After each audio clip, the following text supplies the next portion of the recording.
Well, what's the crack, boys? What a game of cowboys and Indians this is turning out to be. Things are going from bad to worse for our friends over at Davy. Stop! Stop! He's already dead. So in this video, I'm changing tack. But before we get into all that, there are just a few housekeeping items.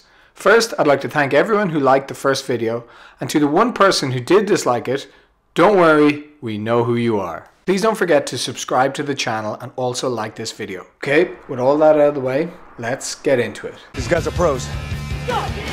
You thinking what I'm thinking, partner? Aim for the bushes.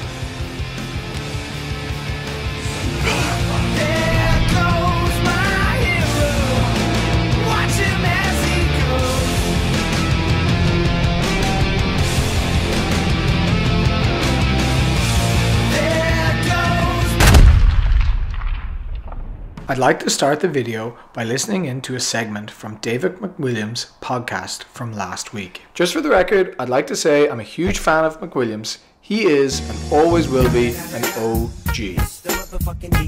Snoop Dogg! Right? I won't give you it doesn't really matter the background. It was an Anglo-Irish deal.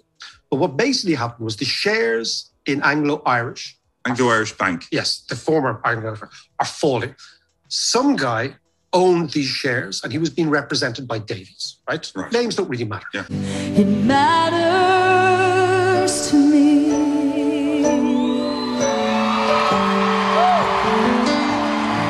Names do matter. It is my pleasure to introduce to you Paddy Carney and his friends. Paddy Carney is a Northern Irish businessman.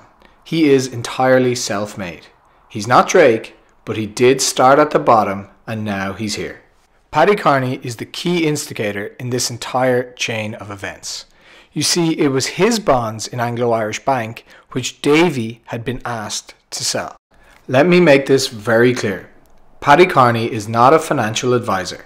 He's a builder, a property developer. How it all used to work was that back in the good old days, property developers like Paddy Carney would have very close relationships with the lenders in Anglo-Irish Bank. He would be able to call on them at a drop of a hat and ask for as much money as he wanted, and 9 times out of 10, actually probably 10 times out of 10, he would get it. No questions asked. Okay, let's go back to 2007.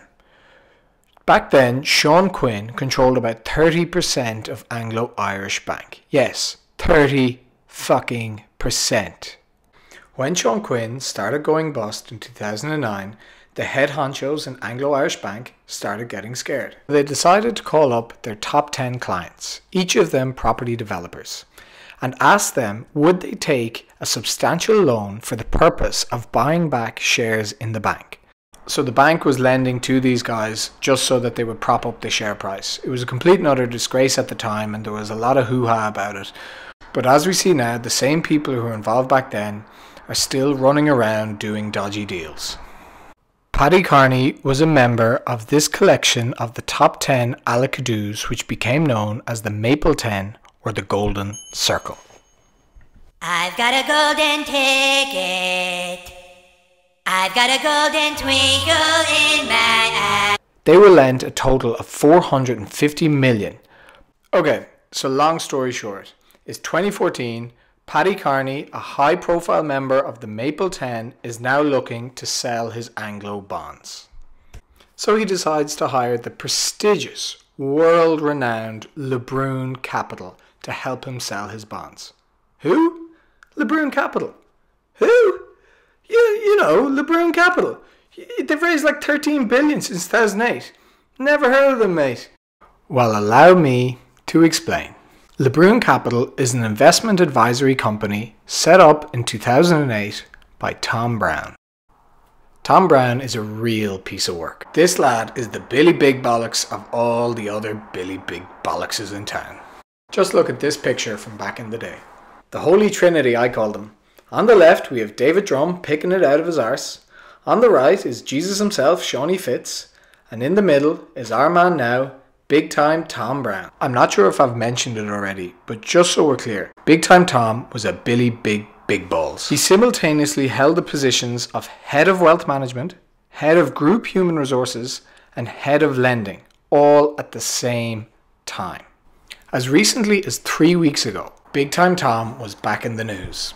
He had just settled a case with the IBRC for 30 million euros. The case was in relation to loans that Tom had received from Anglo when he departed in 2007. During his 20-year reign, Tom borrowed a lot of money from Anglo. I guess that's one of the perks of being head of lending. You can just lend to yourself. Now, Tom's not stupid. He left Anglo-Irish Bank in late 2007, just before shit really hit the fan. In 2010, 3 years after he had left the bank, Tom's liabilities stood at 50 million euros. When the IBRC asked for the loans to be repaid, Big Time Tom refused. He said that the loans given to him should be made void because nobody told him about Sean Quinn's involvement and shareholding in the bank. He claimed that he was being used as a scapegoat. Think I'm gonna be the scapegoat for the whole damn machine? Shit. Big Time Tom said he didn't know Sean Quinn well, even though he went on a couple of business trips to Moscow and Kiev to look at properties which Anglo had already approved lending for. Imagine being able to stand up in court and say to a judge that I was a senior executive in a bank for 20 years. During that time, I took out loans, but I don't think I should repay those loans because I wasn't aware of who the owner of the bank was, even though I met the owner loads of times and I used to go on business trips with the owner of the bank to look at properties which my office had sanctioned lending for. I think the medical term for being able to do that is called having a neck like a jockey's bollocks. So anyway, Big Time Tom, when he left Anglo, was able to set up a new company called Lebrun Private Capital. Now, I really struggle to understand how a former Billy Big Balls of the disgraced Anglo-Irish Bank, who the IBRC are looking for 50 million euros from, is able to willy-nilly set up a brand new investment advisory company, Lebrun Capital, and continue working away for the next 12 years with no hassle. Until now. So anyway, back to the matter at hand. Paddy Carney needs to sell his bonds, so he rings up his old pal, Big Time Tom, who's now working at his new company, Lebrun Capital. The boys are back in business. Big Time Tom, being the man about town that he is, rings up his old pal at the bond desk in Davy Stockbrokers, Tony O'Connor. Now, we don't know a whole lot about good old Tony. All I could find was his attempt at this LinkedIn account. By the looks of things, Tony is a real Davy stalwart. A one-club man, if you like. Now look, I'm not the head of the bond desk at Davy. I'm just some idiot bored at home on his laptop. But if I was the head of the bond desk at Davy, and I got a call from a member of the Maple 10 who said he was working with the former head of lending at Anglo-Irish Bank and that they were working together to sell old Anglo-Irish Bank bonds which he bought back in 2009, then I'd be like, hide your kids, hide your wife, and hide your husband because they... Tony O'Connor instead struck a very unorthodox deal when he was contacted by Big Time Tom. They agreed to split the proceeds of the sale of the bonds between them. Tony was to get 750k and Big Time Tom was to get 900k. What happened next was the start of a string of events within Davy Stockbrokers which have been well documented in the media, and I hope to go through them myself in a later video. But for now, I want to pause and ask the following questions. As a country, how are we back in this position, whereby we have allowed the same individuals who were involved in scandals in 1993, 1999, all the way through the market crash 2007, 2008, 2011. How have we allowed these same individuals to become repeat offenders? It's a time for a changing of the guard. It's time for our financial regulator to grow a pair of balls and start punishing white-collar crime. This shit matters. I remember going to dinner parties in Dublin 4, call it, and introduced myself as Sean Fitzpatrick from Anglo-Irish Bank, and they'd look at me and say, and someone from AIB or Bank of Ireland would sort of snigger. And I'm absolutely sure, and I would say to my own staff coming back, I said, you know, the day will come when you are at a dinner party and you say you work in Anglo-Irish Bank, there will be silence around the table. Why? Because they want to see who is that professional, talented person.